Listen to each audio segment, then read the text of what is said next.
പള്ളിയിൽ ഫാമിലി ആയിട്ട് പോയതാ. പോയി നമ്മളവിടെ ചെന്ന് കാറ് പാർക്ക് ചെയ്ത് ഇറങ്ങുന്ന സമയത്ത് തന്നെ പടക്കം പൊട്ടിക്കുന്നവരുടെ സൗണ്ട് കേട്ടാ നോക്കിയപ്പോൾ സങ്കടം തോന്നി. കാരണം ആരാണെന്നോ എന്താണെന്നോ നോക്കുന്നില്ല. ഒരു ജീപ്പ് നിറച്ചും പോലീസ് വരുന്നു, 2 പേര് ബൈക്കിൽ പോലീസുകാർ വരുന്നു, ഇറങ്ങുന്നു, ടൂറിലും ലാത്തിക്കും അടിക്കുന്നത് ആരെയാണെന്നോ അത് സ്ത്രീയാണോ പുരുഷനാണെന്നോ പോലും ഇവർ നോക്കുന്നില്ല. അകാരണമായി തല്ലുവാണ്. അപ്പൊ തല്ലുന്ന കണ്ടപ്പം ചിലപ്പോൾ ഒരു പക്ഷേ കടത്തനയിൽ കിടക്കുന്ന എന്തെങ്കിലും കുഴപ്പം പിടിച്ച ആൾക്കാരോ അല്ലെങ്കിൽ പിടിച്ചു പറിക്കാരോ അങ്ങനെയുള്ള ആൾക്കാരാണെങ്കിൽ പിടിച്ച് കൊണ്ടുപോയി കേസെടുത്ത് അതിനുള്ള മാർഗ്ഗം ഇവിടെ ഉണ്ട്. അതിനാണ് ഇവിടെ ഇങ്ങനെ ഒരു സിസ്റ്റം ഉള്ളത്. പക്ഷെ തല്ലാൻ ആർക്കും അധികാരമില്ല. അപ്പൊ നമ്മുടെ പലരുടെയും ധാരണ ഇപ്പൊ പോലീസിന് അങ്ങനെ നമ്മളെ കായികമായി ആക്രമിക്കാനോ അല്ലെങ്കിൽ കീഴ്പ്പെടുത്താനോ ഉള്ള എന്തോ അധികാരം ഉണ്ടെന്ന്. അങ്ങനെ യാതൊരു അധികാരവും പോലീസിനില്ല. ഈ കഴിഞ്ഞ ജൂലൈ 1-ാം തീയതി വന്ന ഭാരതീയ ന്യായ സംഹിതയുടെ 198-ാം വകുപ്പ് പ്രകാരം ഒരു തരത്തിലും ഒരു മനുഷ്യനെ ശാരീരികമായി വേദനിപ്പിക്കാനുള്ള യാതൊരു റൈറ്റ്സും പോലീസിനില്ല. ഇത് നമ്മളെല്ലാവരും മറന്നു പോകുന്നൊരു കാര്യമാണ്. പലപ്പോഴും ഇങ്ങനെയുള്ള സാഹചര്യങ്ങൾ കാണുമ്പോൾ നമ്മൾ ഇഗ്നോർ ചെയ്ത് വിടാറുണ്ട്. ഇത് എനിക്ക് അങ്ങനെ വിടാൻ തോന്നിയില്ല. ഇതിനകത്ത് തല്ലുകൊണ്ടതിൽ ബഹുഭൂരിപക്ഷം വരുന്ന ആൾക്കാർ, ഏകദേശം 10ഓളം ആൾക്കാരുണ്ടായിരുന്നു. അവരെല്ലാവരും എഴുന്നേറ്റ് ഓടി. ഒരാൾക്ക് ഓടാൻ സാധിച്ചില്ല. കാരണം അയാളുടെ കണ്ണിന് കാഴ്ചയ്ക്ക് പ്രശ്നം ഉണ്ടായിരുന്നു. അയാൾ 2 ക്രച്ചസിലായിരുന്നു നടന്നത്. ഈ ക്രച്ചസ് നടന്നുപോയ ആൾ അപ്പുറത്തെ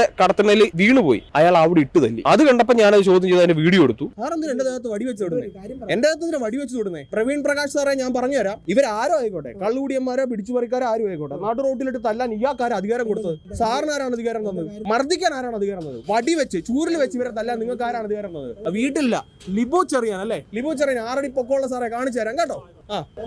മാന്യമായിട്ടാണെങ്കിൽ മാന്യമായിട്ട്, അതല്ലാതെ വിഷ്ണു ഒന്നും വേണ്ട.